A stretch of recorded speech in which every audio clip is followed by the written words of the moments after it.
Então, Drica, continuando aquilo que a gente vem conversando aqui, nós, no último encontro, a gente ficou focado na questão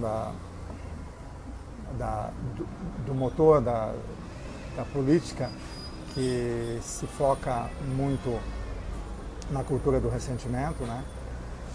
Na cultura do ódio, e ao mesmo tempo investindo numa maneira de confundir, na verdade, o nosso desejo com uma instância interiorizada em nós, mas que não é apenas uma instância que vem de fora, como um mal que se introjeta e nos captura, mas que é criada com a nossa colaboração, que é feita com o cimento e com os tijolos, esse muro em nós, ele é feito com o cimento e com os tijolos dos nossos afetos, né? E que constitui uma espécie de origem a partir de um acontecido em nós,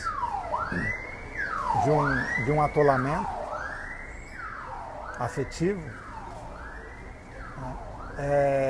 Que se instala como intérprete de nós e dos outros. E essa instância, que o Nietzsche chama de alguma maneira de ressentimento, né? E aqui o ressentimento ele está contemplado apenas sob o seu aspecto material, ou seja, sob suas tendências afetivas ou desejantes, suas expectativas, seus temores, suas probabilidades sob o ponto de vista da ameaça ou das vantagens. Haveria ainda a necessidade da instauração de um campo formal do ressentimento, que a gente atribuiu ou apontou como sendo o campo do ideal, né? de uma formalização. E essa formalização, ela se torna distinta do formalizado. Se a base material é a que vai ser formalizada, inclusive para ganhar uma espécie de trono de autoridade, ela vai se autorizar a partir dessa formalização, se empoderar, se quiser. Ela não deixa de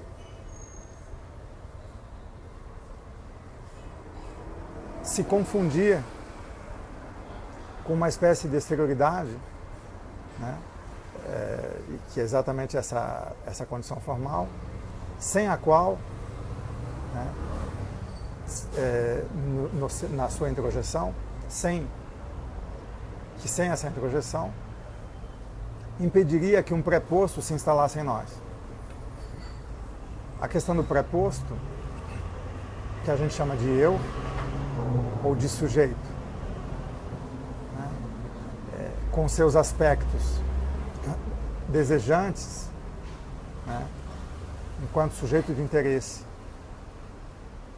ou moral e até racional do ponto de vista do direito, né? Sujeito prático, moral, sujeito de direito.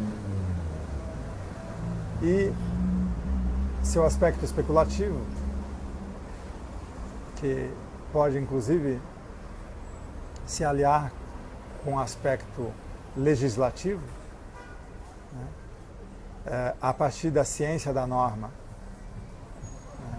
Uma ciência normativa, a especulação dominada por um princípio de normatização.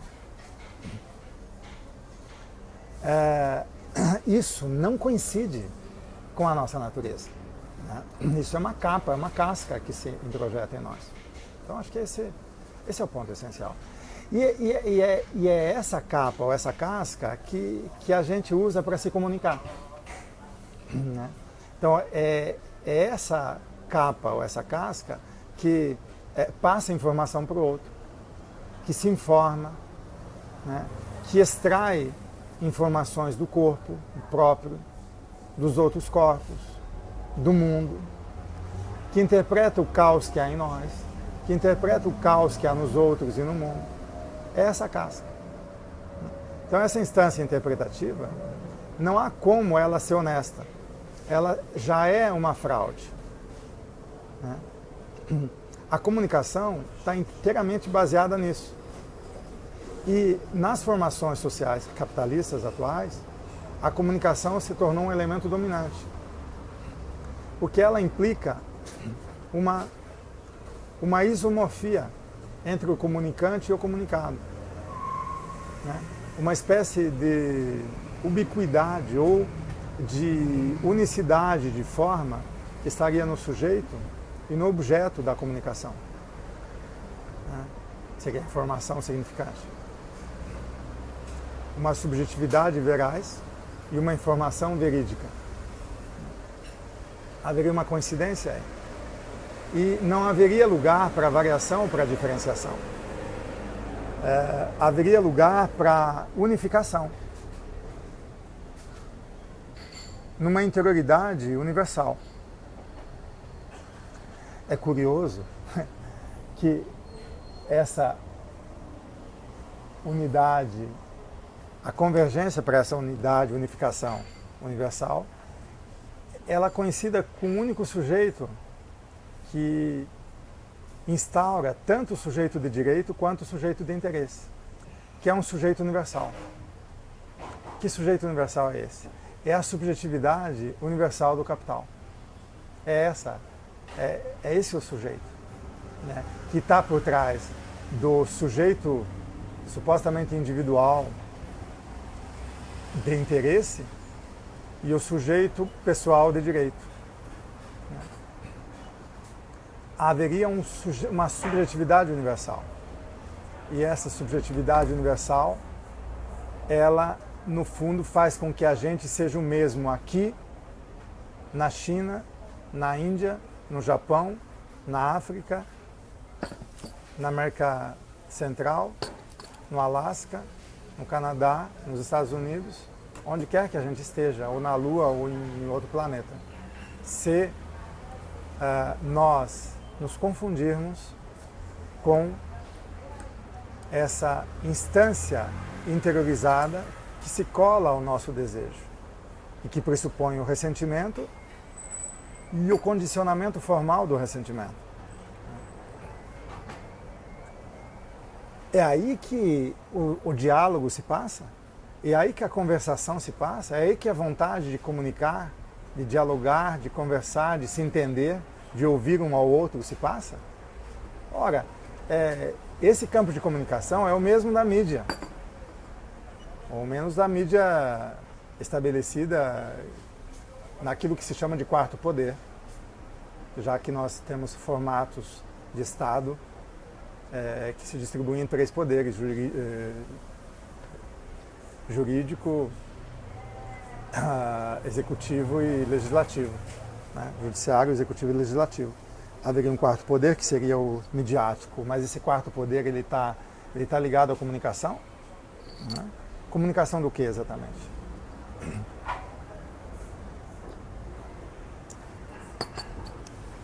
Dá para a gente dizer que a comunicação impede o encontro. A comunicação é como o dinheiro. Existe um enunciado do Godard que diz assim: o dinheiro foi inventado para os homens não olharem nos olhos uns dos outros. A comunicação também. Mas como assim? Parece um paradoxo. A comunicação, ela serve para encobrir e esmagar ou fraudar as singularidades. A comunicação também serve para encobrir, esmagar e fraudar o comum. A comunicação precisa de uma instância pública, que não tem nada a ver com o comum. O público é de ninguém. É uma espécie de ausência de intensidades. Aqui nesse espaço público, a intensidade não tem lugar.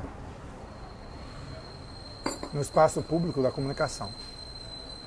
É como se os regimes de linguagem tivessem, digamos assim, uma espécie de utilidade pública, né? O próprio Stalin, né, já dizia que a linguagem é um bem comum, né? Essa utilidade pública da linguagem, talvez seja nesse sentido.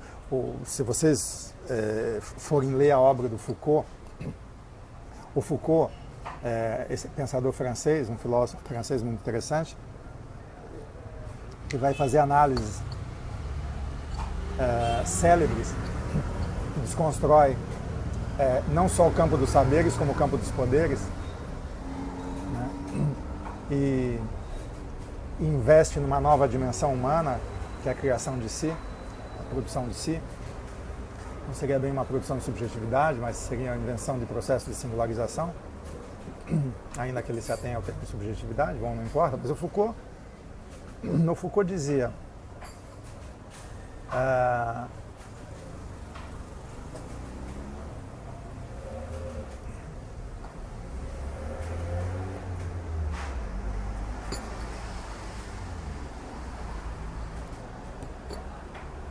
eu ia me servir do Foucault para dizer algo que me escapou.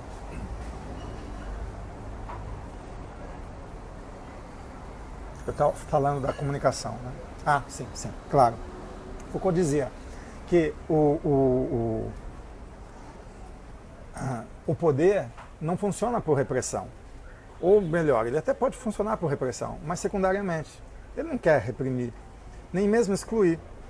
O poder, ele quer, e isso é uma visão bem nietzschiana, ele quer rebaixar.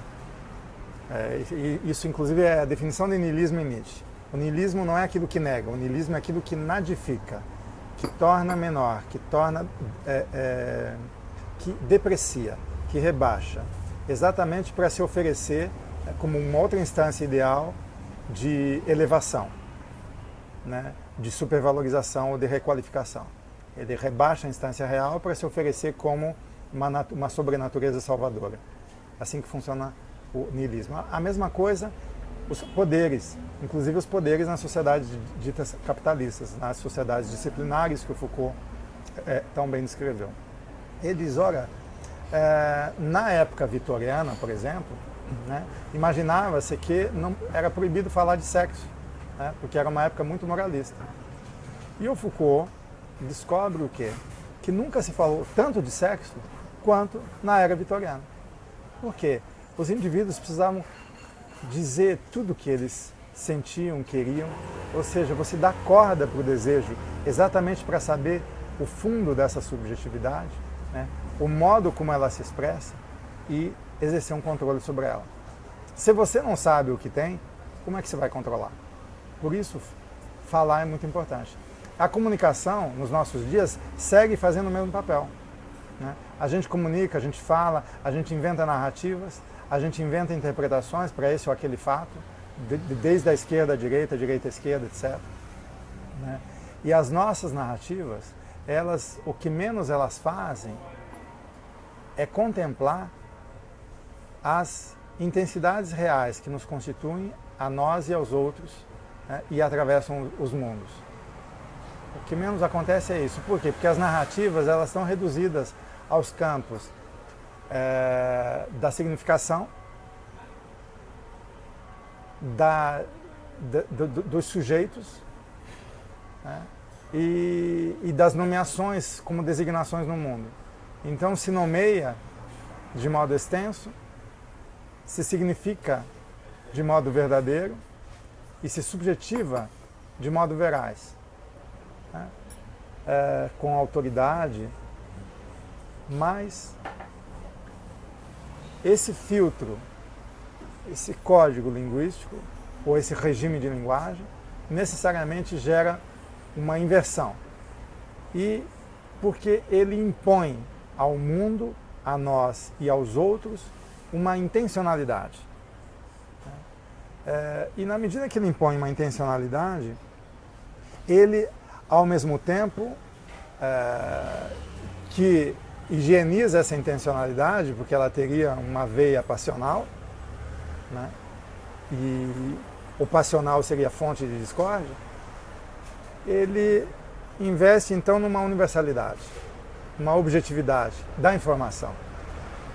Então a informação ela teria um aspecto neutro, e aí a gente cai no mito da mídia que informa, né? Deleuze diz muito bem, a linguagem não foi feita nem para informar, nem para comunicar, mas para comandar. O que acontece? Há uma transformação incorporal na medida em que se usa a linguagem. Cada enunciado implica um ato instantâneo que acontece ao mesmo tempo que esse enunciado é enunciado, é dito. E esse ato, ele transforma no mesmo lugar, de modo incorporal, a visão que a gente tem das coisas, sobre as coisas e sobre nós. É como se ele operasse sobre os nossos pontos de vista. É como se ele operasse diretamente no instrumento que nos faz ver aos outros e a nós mesmos. E mudasse a cada ato o sentido e o valor do passado, do presente e do futuro em nós. Então há uma operação aí que se passa de modo sutil e que não é captado na medida em que a gente está prisioneiro da consciência, que a gente se reduz à nossa dimensão concreta. Na medida em que a gente usa as palavras como se fosse idêntica ao pensamento. Na medida em que a gente não se ocupa com o tempo do acontecimento em nós. Na medida em que a gente não percebe o tempo do acontecimento no outro. Na medida em que a gente não apreende o tempo nos movimentos dos corpos, nas sensibilidades. E o tempo da experiência, o tempo da duração, e não esse tempo quantificado do capital, do dinheiro, do salário, do trabalho. Não esse tempo, mas o tempo real da experiência, o tempo da criação, o tempo virtual. Na medida que a gente não aprende o tempo do corpo, no corpo do outro, no meu corpo, nos corpos do mundo, na medida que a gente não aprende o tempo no uso da própria linguagem, e esse tempo, de novo, o tempo da duração, o tempo da experiência, o tempo que tem espessura em variação. Na medida que a gente não aprende o tempo do pensamento das ideias, na medida que a gente não aprende o tempo daquilo que acontece em nós, ao nosso desejo e à nossa potência, nós necessariamente acreditamos que somos aquilo que nos acontece. O acontecido em nós ocupa o lugar do sujeito, se torna o sujeito. Aliás, a emergência do sujeito começa por aí. E nós nos reduzimos, portanto, a essa imagem de nós mesmos, que nos impede de apreender a multidiversidade, a multidimensionalidade, a multiplicidade intensiva e qualitativa que nos constitui. A heterogeneidade de elementos dos quais nós somos feitos. Elementos que são tendências e não átomos. Então a pluralidade de tendências e de forças, essa rede de forças que nos atravessa e constitui e nos sustenta. A gente não percebe isso. A gente não percebe o acontecimento desse campo de força. Se a gente não percebe o acontecimento desse campo de força, o que a gente percebe de nós mesmos? A gente percebe o resultado. E o resultado é sempre retardado, sempre vem depois. Então eu me olho, eu me vejo depois que eu experimentei.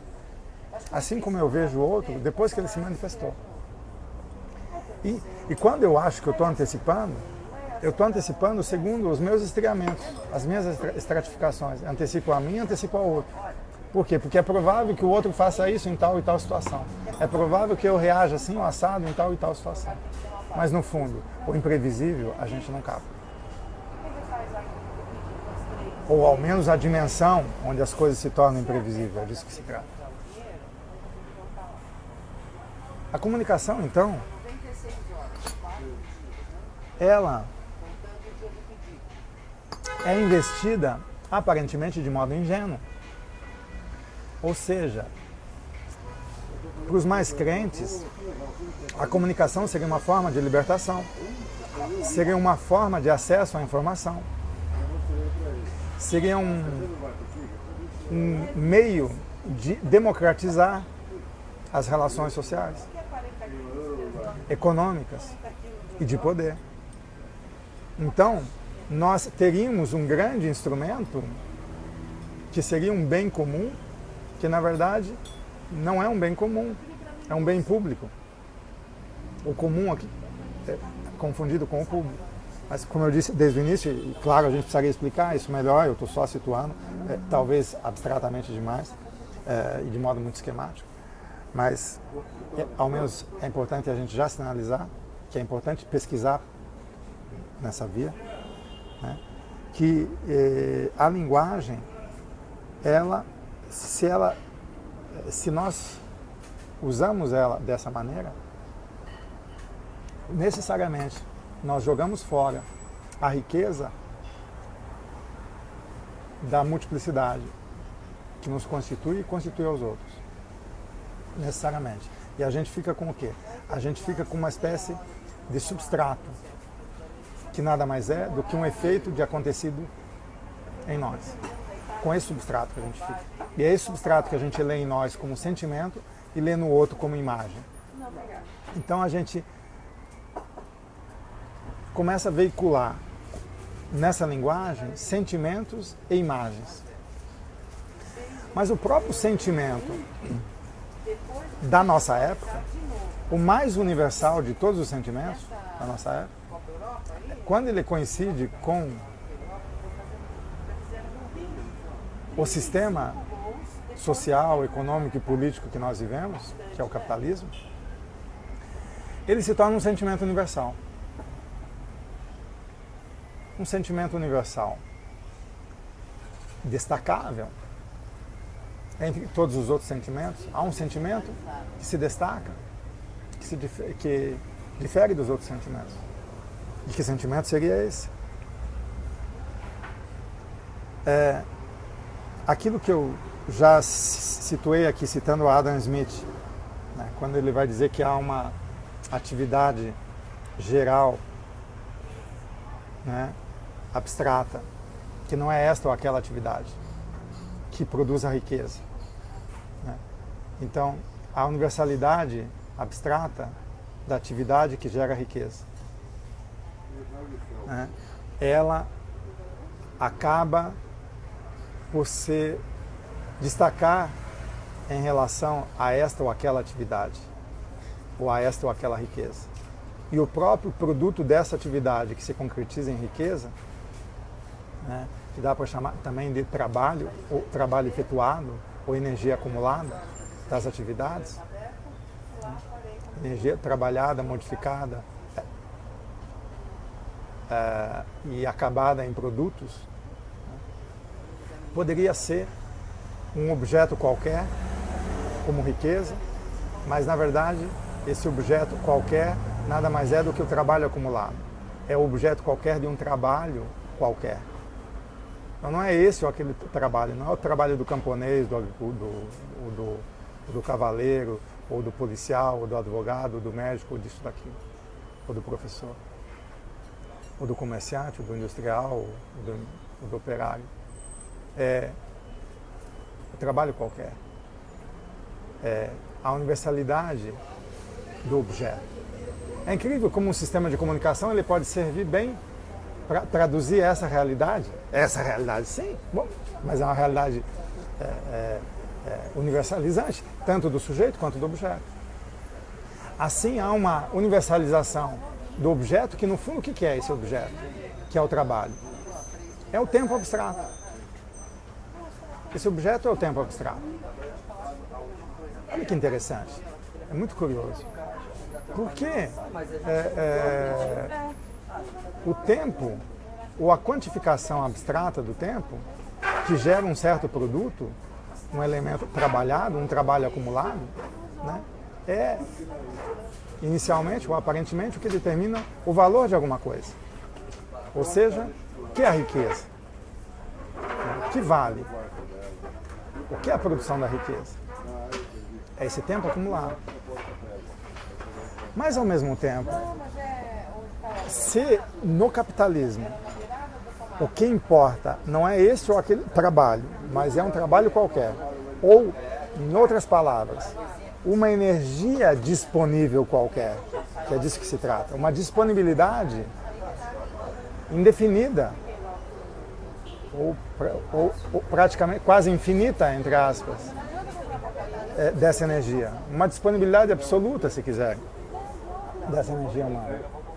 Disponibilidade de uma energia qualquer.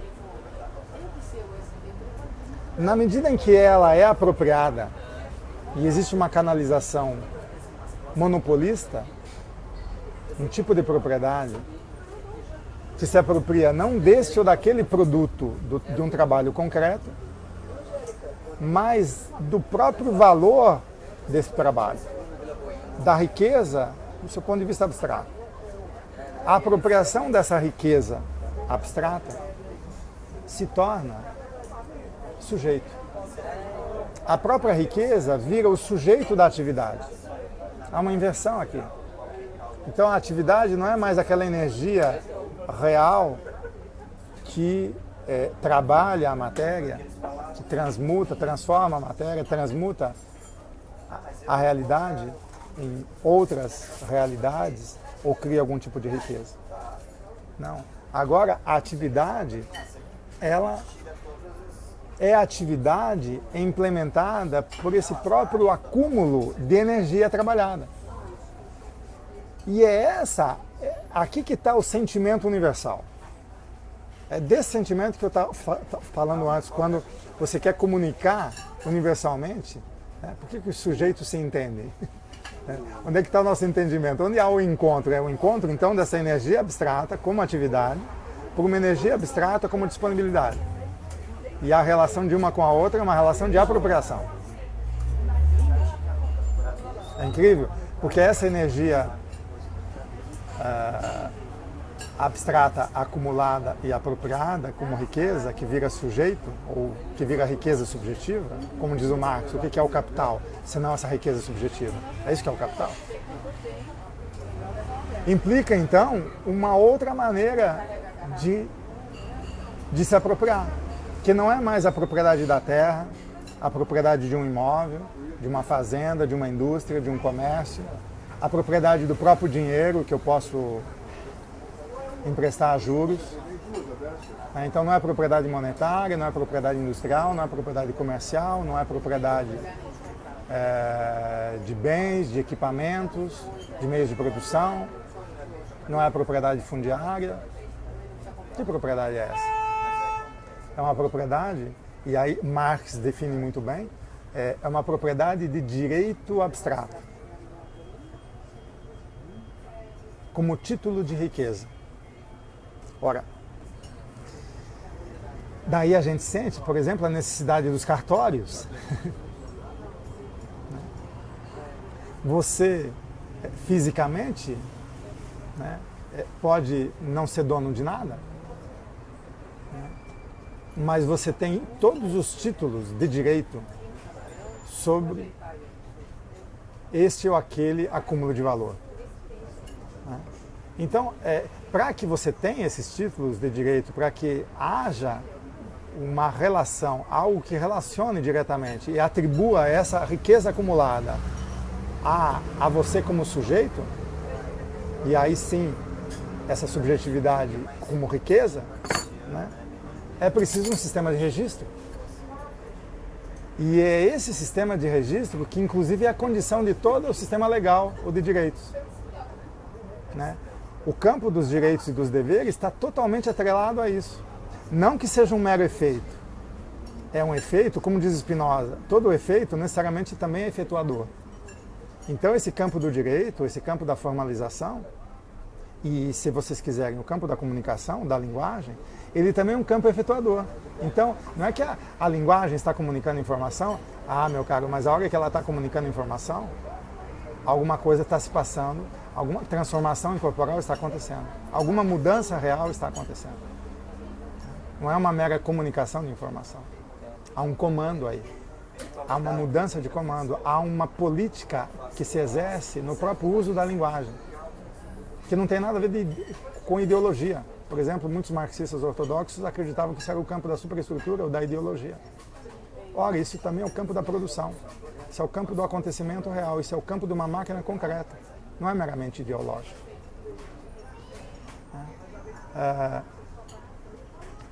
Então, a ideologia a esse nível nem existe.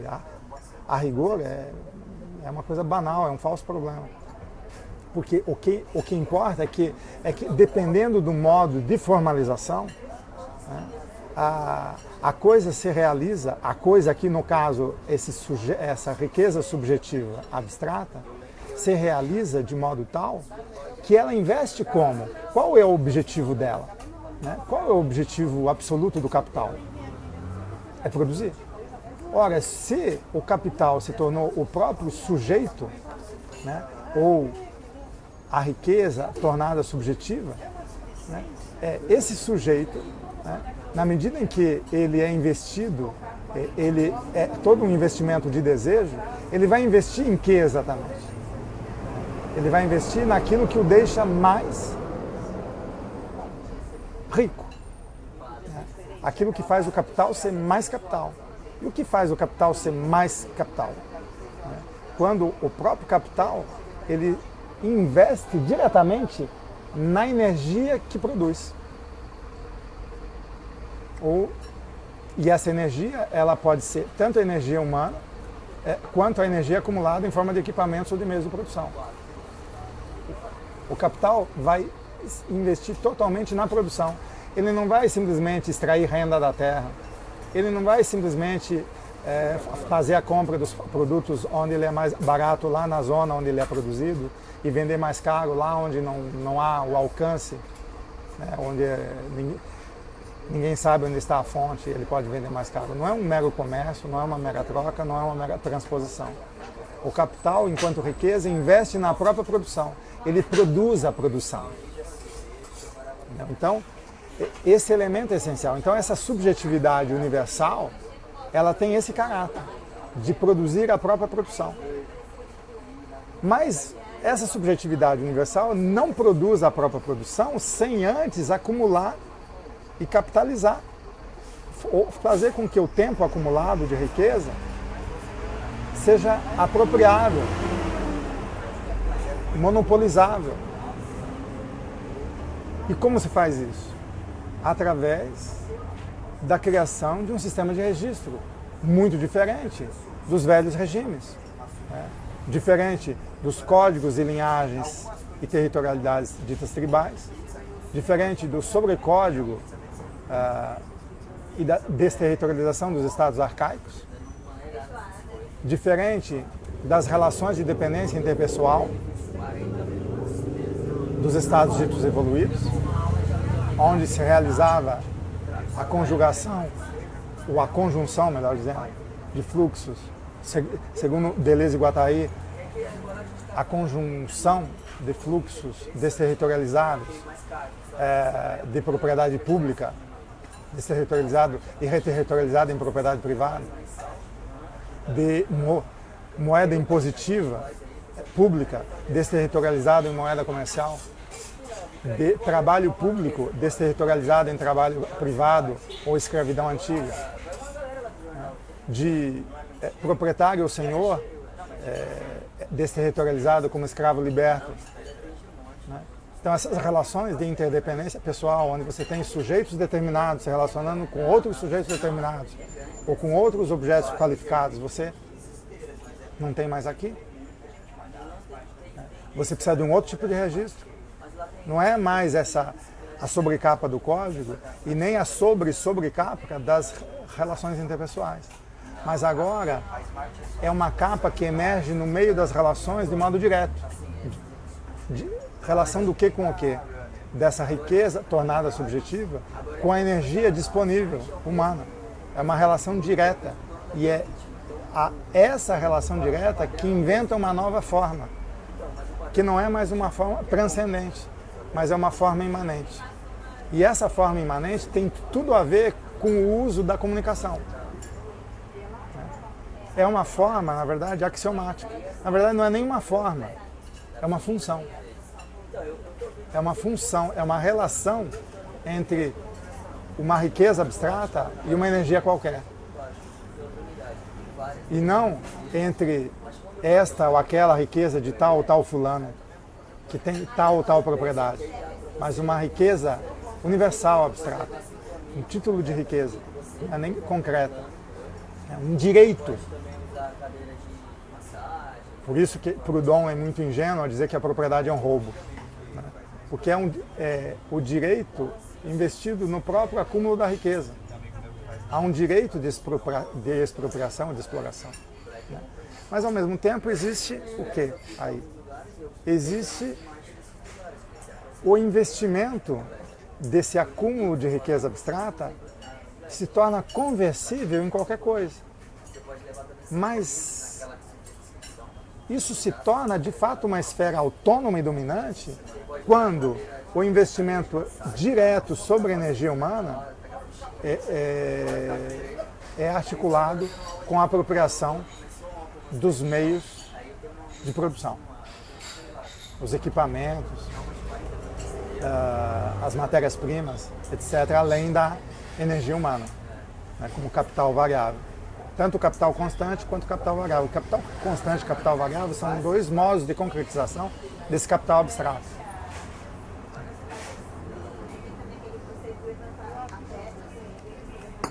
Eu sei que está um pouco duro, talvez, né?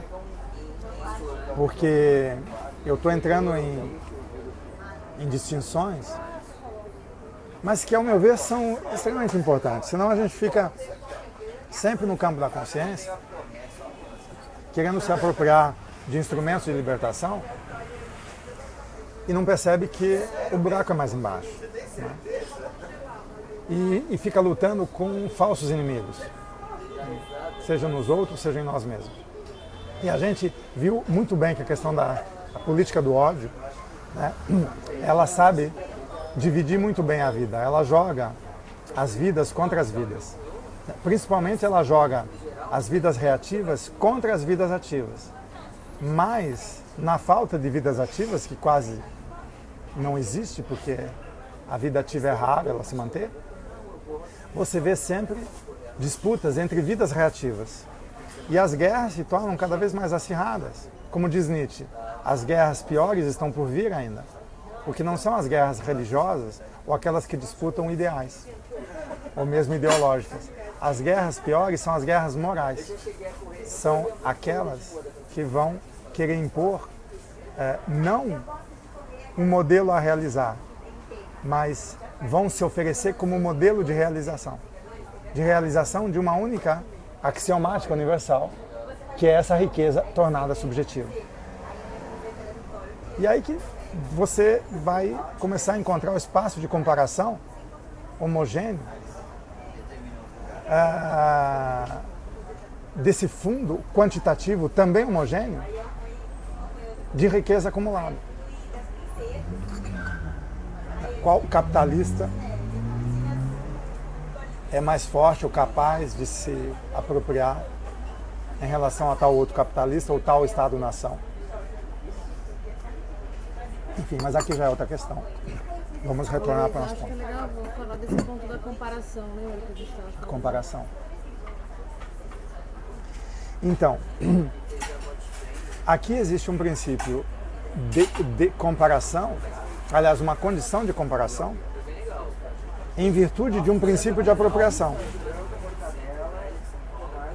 E qual é o princípio de apropriação? Agora é um princípio devorador.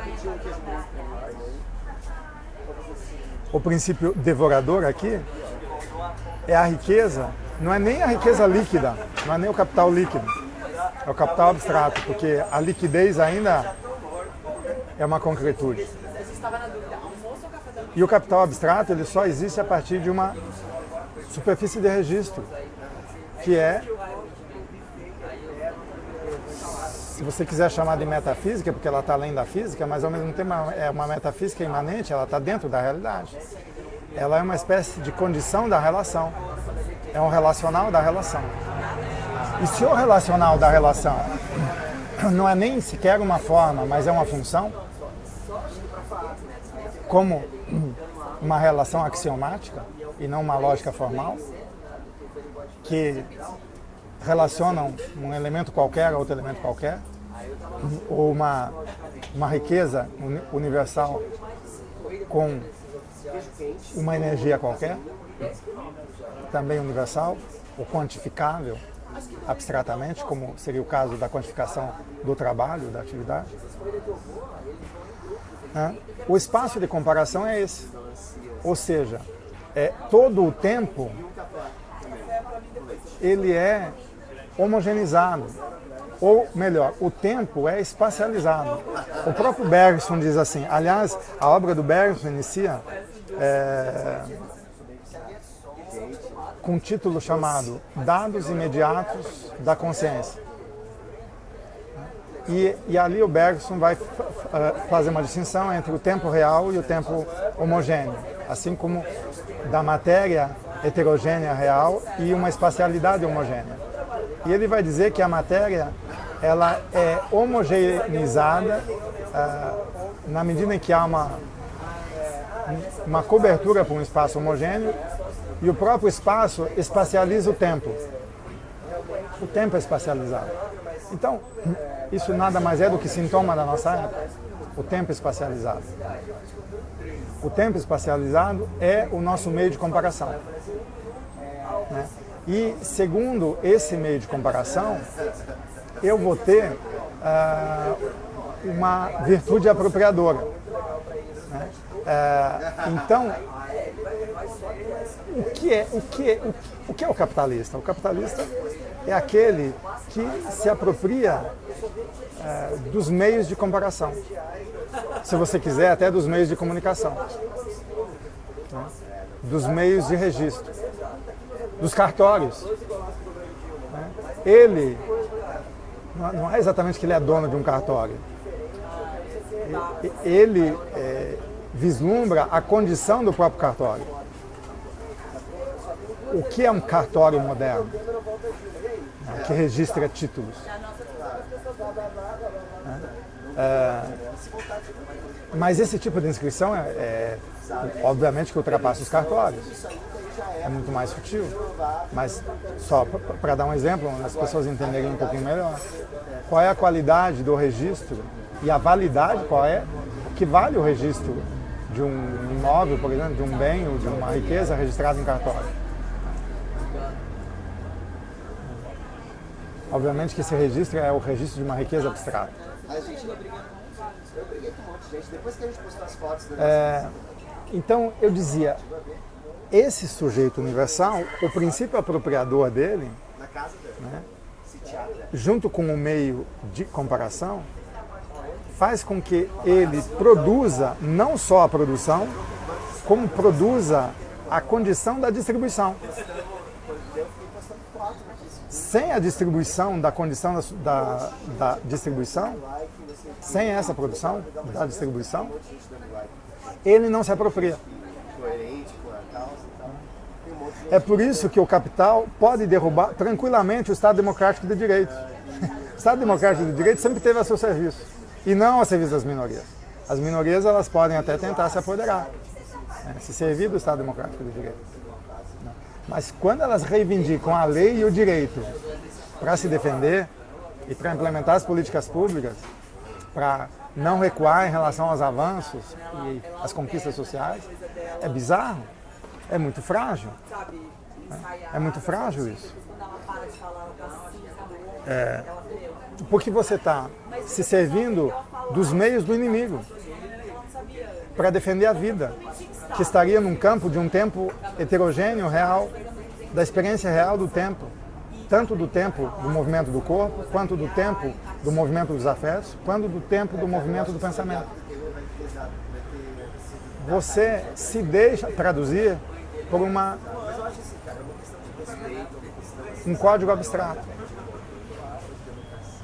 né, que implica a condição da própria expropriação daquele que não quer ser expropriado,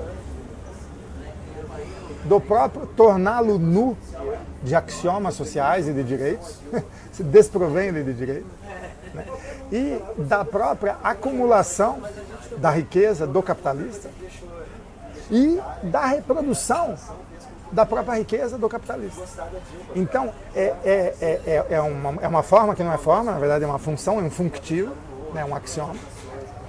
É um axioma que liga ou que conjuga, não apenas subjuga, conjuga, né, a energia humana com o sujeito abstrato da riqueza, e produz, então, a vida nua, a vida desprovida de tudo, só proprietária da sua própria energia, enquanto ela é capaz de disponibilizá-la, é só disponibilista que ela tem a propriedade, ou seja, enquanto ela é capaz de vendê-la por um salário, por um rendimento. Então, essa é a função essencial do capital. Expropriar, desterritorializar, tornar a vida nua. Né? Qual é a única propriedade que você tem?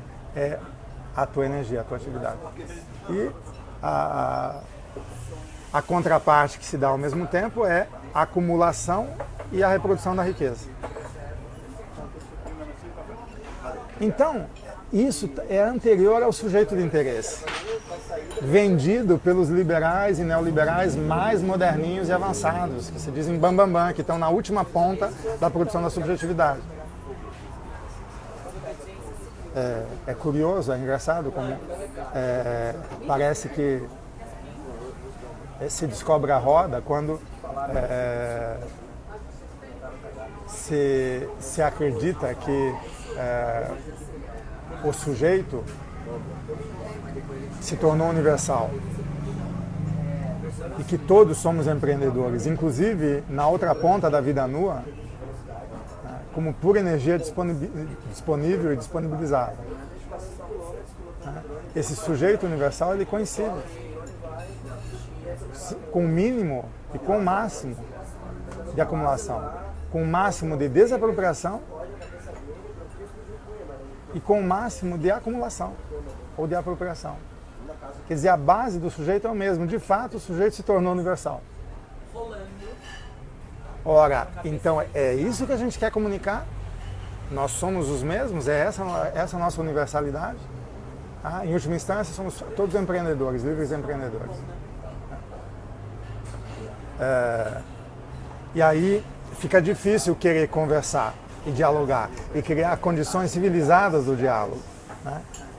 Porque, claro, a gente sente muito bem que ninguém quer escutar muito bem, que ninguém se escuta, que a gente fala e os nossos diálogos acontecem como diálogo de surdos, né? E que todo mundo está interessado no próprio umbigo, que está atolado nos seus estados subjetivos. Ora, mas isso é o sintoma do sintoma já. Então, por isso que é essencial aquilo que a gente começou a esboçar nos encontros anteriores, de trabalhar a questão da política do ódio, né? A questão do inimigo como sendo o mito de que o inimigo é mau e deve ser destruído, né? E, de fato, exercer um combate real, que não é contra imagens, fantasias ou fantasmas, né?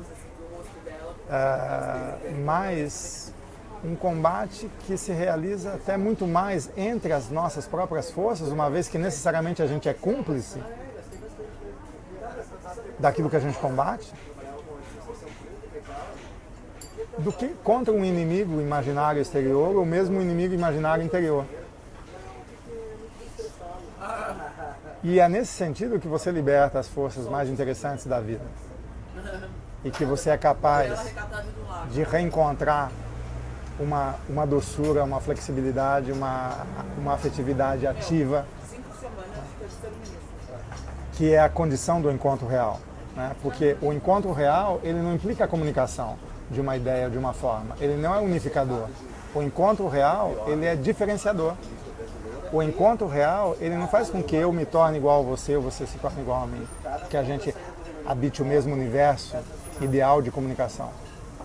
O encontro real, ele faz com que na zona comum de encontro, que é necessária haver essa zona comum, sem a qual não haveria possibilidade de encontro, né? Aquilo que se encontra derive e se diferencie singularmente de si mesmo, mais até do que do outro. E obviamente que também se diferencia do outro, sem jamais, ao diferir do outro, excluir o outro, mas ao contrário, incluir o outro com uma riqueza a mais. Então, aqui haveria encontro. O encontro, então, não é se identificar. O encontro não é chegar a uma verdade comum, uma forma comum, o mesmo modo de viver, o mesmo modo de pensar, o mesmo modo de agir, de sentir, de se mover. Aqui não tem encontro, aqui tem homogeneização. O encontro real é outra coisa. Agora você diz, mas o capitalismo, ele traz a diversidade, ele é todo favorável à diversidade. Você vê, tem o estilo americano, tem o estilo brasileiro, tem o estilo espanhol, tem o estilo francês, o alemão, tem o estilo hindu, tem muitos estilos de realização do capital. Assim, bom, esses estilos de realização do capital, na verdade, são meios de maximização dos lucros. São meios de vencer a lei da baixa tendencial. São meios de vencer os limites intrínsecos imanentes ao próprio capital. São meios de... Então, quanto mais estados nacionais diferentes, com estilos com povos diferentes, com terras diferentes, com paisagens e rostos diferentes, tiverem meios internos de realização imperturbáveis, de circulação entre capital e energia humana disponível, estarão se efetuando. Isso é muito bom para o capital. Então, não implica que essa isomorfia exclua uma heterogeneidade dos modos de existir, assim como dos estados nacionais. Os estados heterogêneos, assim como as pessoas e os estilos de vida, realizam de modo diferente a mesma axiomática, o mesmo sujeito universal, com o mesmo investimento e apropriação na energia disponível. Então, a nossa energia disponível, aquela coisa mais rica que a gente tem, ela é objeto de captura e apropriação e banalização. O nosso tempo necessariamente é banalizado. Essa banalização do tempo, do corpo, do pensamento e dos afetos, ela se dá por quê? Ela se dá porque necessariamente, na medida que há apropriação da riqueza, e a riqueza investe na própria disponibilidade como meio de produção, ela não só coloca essa energia humana disponível na condição de busca de um futuro, que ela sempre investe, como eu quero ser igual, e é isso que explica por que tantos escravos, assalariados, submetidos, tipo os que comem pão com mortadela, sei lá o quê, querem, ou então, como é que se chama isso? Direita pão e ovo, querem o mesmo que o seu explorador, que o maior dos capitalistas, que tem horror à miséria e querem essa riqueza. É aqui que se explica porque o sujeito é o mesmo. Esse sujeito, então, é a profecia de Nietzsche. Europeus, vocês queriam ser iguais? Agora a gente pode dizer assim, população mundial, vocês querem ser iguais? Vamos acelerar o processo. Nós não nos tornamos ainda suficientemente iguais. Não banalizamos ainda suficientemente o tempo do desejo e o nosso tempo. E na medida que isso ocorre, o que ocorre? Ocorre um achatamento, um sombreamento, um esvaziamento da zona virtual da existência, da zona intensiva da existência. E nessa mesma medida, se perde a capacidade de criar a realidade. O capitalismo é inventivo? É muito inventivo. Ele cria muitas coisas, mas ele, apesar de tudo, da aparência que ele investe em fluxos libertos, quanto mais criação, isso é só aparente, porque ele só faz isso desde que, ao produzir por produzir, né, segundo o regime de distribuição e de troca que ele mesmo impõe, que ele produz também o registro, a distribuição e a troca, né, ele produz uma forma de consumo, que é o consumo para o próprio capital. Né? Se não há o retorno para o capital, o capitalismo entra aparentemente em contradição. Ele dá um tiro no pé. Então, eis o limite dele. Os próprios estados freiam a loucura do capitalismo, assim como as subjetividades freiam. Há um freio. Qual é o freio? É o axioma. É o axioma que realiza essa axiomática. Mas o axioma ainda é uma conjugação de fluxo de desejo, não é uma conexão. Não são os devires que estão aí. Então, eu posso dizer, será que, e aqui sempre a nossa questão crítica em relação à esquerda e às minorias, será que o que as minorias querem, ou a esquerda quer, não é exatamente distribuir todas essas supostas vantagens e modos de apropriação, né, e se empoderar nesse sentido? Ora, mas não é isso exatamente o que o próprio capitalismo realiza por força própria, por virtude própria? Haveria alguma conquista nisso? Então, a suposta autonomia do capital, né, é sempre um parasitismo da vida intensa. Não tem como não ser. Não tem como não ser. É impossível que não seja. Por mais que digam o contrário. Né? Você pode dizer o contrário, mas a realidade é a realidade. Né? Se você é capaz de apreender essas dimensões, você sabe que isso é uma fraude do desejo, né? Do ponto de vista da vida intensa. Enfim, então, o que nós precisamos? Nós precisamos comunicar, precisamos de informação. O que é democratizar a informação? Inclusive a questão tecnológica, do acesso digital.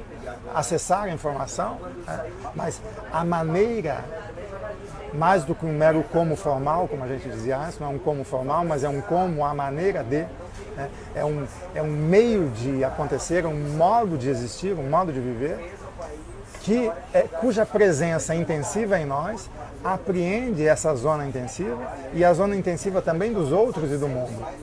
E não simplesmente classifica, enquadra, compara, expropria e se apropria. E aí sim haveria um estímulo às forças estranhas em nós, que são suspeitas do ponto de vista até do próprio capital, porque há uma ilusão de que há uma liberdade absoluta do capitalismo. Se essa liberdade absoluta existisse, o capitalismo teria ido para a Lua, teria já ido para Marte, teria povoado, sei lá, as estrelas. Né? É óbvio que ele vai fazer o que na Lua, o capitalismo? Né? Pode até fazer num certo momento, desde que haja um retorno sobre o próprio capital. Mas se apropriar da Lua por se apropriar da Lua, não tem o menor sentido se não retornar sobre o capital. Então essa liberdade que se imagina ter, essa potência aparentemente absoluta do capital, é falsa. Ele tem limites. Né? E a axiomática dele, apesar de ter a aparência da liberação, é também um freio. Mas o que é a linha de fuga real? É a conexão e não a axiomática. A conexão de desejos e não a conjugação de desejos. A conexão é isso. A conexão é quando a abelha encontra a orquídea encontra a abelha. A conexão dos devires, o devir mulher da mulher com o devir mulher do homem. O devir criança do adulto com o devir criança da criança. Né? O devir negro do negro com o devir, branco, com o devir negro do branco. Né? O encontro dos devires, né? Que são sempre paralelos. Na medida em que eu encontro uma realidade, outra realidade se encontra com a minha, aquilo que acontece a mim e o que acontece com essa realidade não tem nada a ver uma coisa com a outra, mas ao mesmo tempo não aconteceria, não afirmaria a minha singularidade, a minha diferença, não me singularizaria e não singularizaria o outro ou a outra se não houvesse esse encontro. Então haveria uma dupla afirmação, minimamente, que não é uma comunicação de uma única forma, mas é a afirmação de uma pluralidade de maneiras efetuadoras de desejo intensivo, cujo retorno é a produção de mais intensidade e não de mais capital. Então, eu acho que aqui a gente tem uma matéria problemática, importantíssima a ser focada. Né? E a gente pode, inclusive, a partir daí, visualizar toda a nossa realidade como um campo problemático. inclusive a realidade que tomou e capturou a vida humana, que é a realidade do capitalismo. Há uma captura global das forças de humanidade em nós pelo capitalismo. Não há a menor dúvida disso, mesmo nos países socialistas ou nos países que têm outros tipos de modos e relações de produção diversos do capitalismo. É por isso que é importante tomar isso como campo problemático. E aí você vai dizer assim, o capitalismo tem problemas também. Assim, quais são os limites dele? A sua saturação, onde que ele está? Qual é a sua variedade ou a sua riqueza, a sua maneira de sobreviver, o seu fôlego? E ao mesmo tempo, qual é a sua máquina de guerra?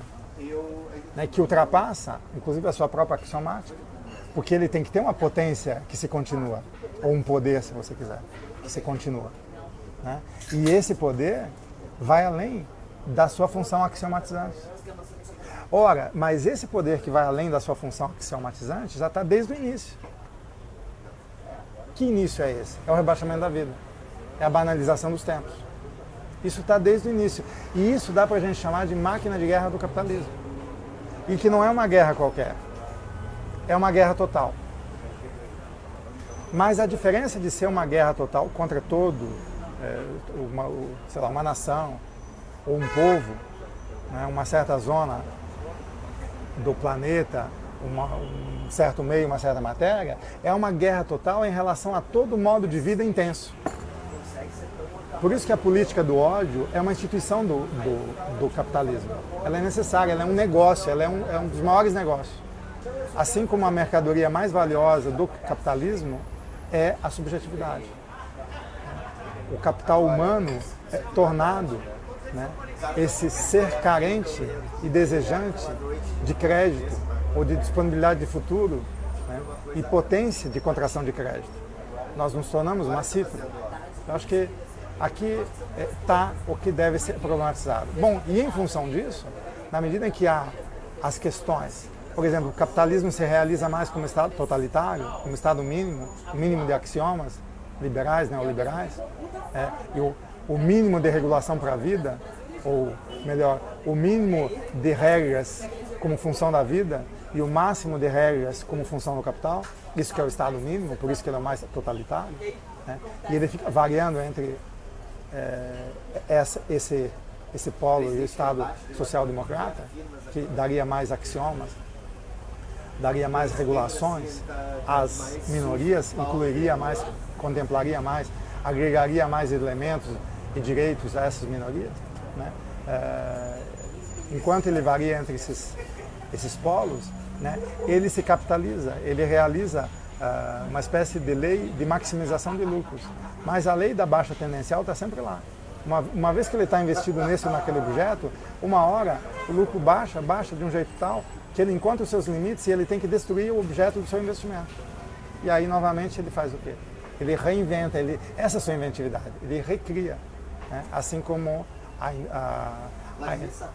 a indústria ou a agricultura da cana-de-açúcar no Nordeste, produzir açúcar e depois foi produzir álcool e motor automobilístico movido a álcool. Então, eu acho que isso é um meio interno do capital. A axiomática ela tem esses meios internos, assim como ela tem os estados nacionais como meios internos, com o seu povo, com a sua terra. Ela tem esses meios internos, os seus mercados internos. E ao mesmo tempo, você tem o campo da saturação. O campo da saturação é quando não adianta nem eu tirar axioma, por exemplo, eu quero o estado mínimo. Mais mínimo que isso não dá. Ou então eu quero o estado com mais axiomas. Nem com mais axioma dá. Ele se satura. E na medida que ele se satura, os limites precisam ser destruídos, deslocados a uma reinvenção e uma reaxiomatização.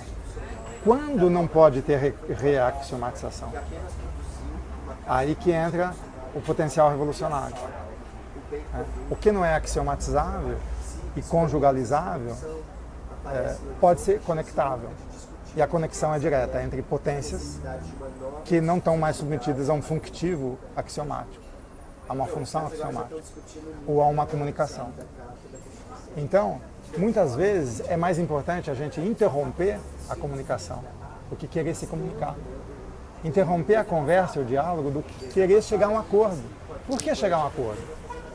É mais ou menos, de modo até caricato, aquilo que acho que é o Rapa que diz, né? É a paz que eu não quero para tentar ser feliz. Né? Aquela paz forçada, né? Isso não é paz, é medo, né? Então é essa a condição humana. Eu acho que esses pontos, né, Drica, são essenciais. A gente pode voltar a retomá-los. Acho que o nosso tempo está limitado, né? E é isso? Tem alguma questão? Não. Então tá bom.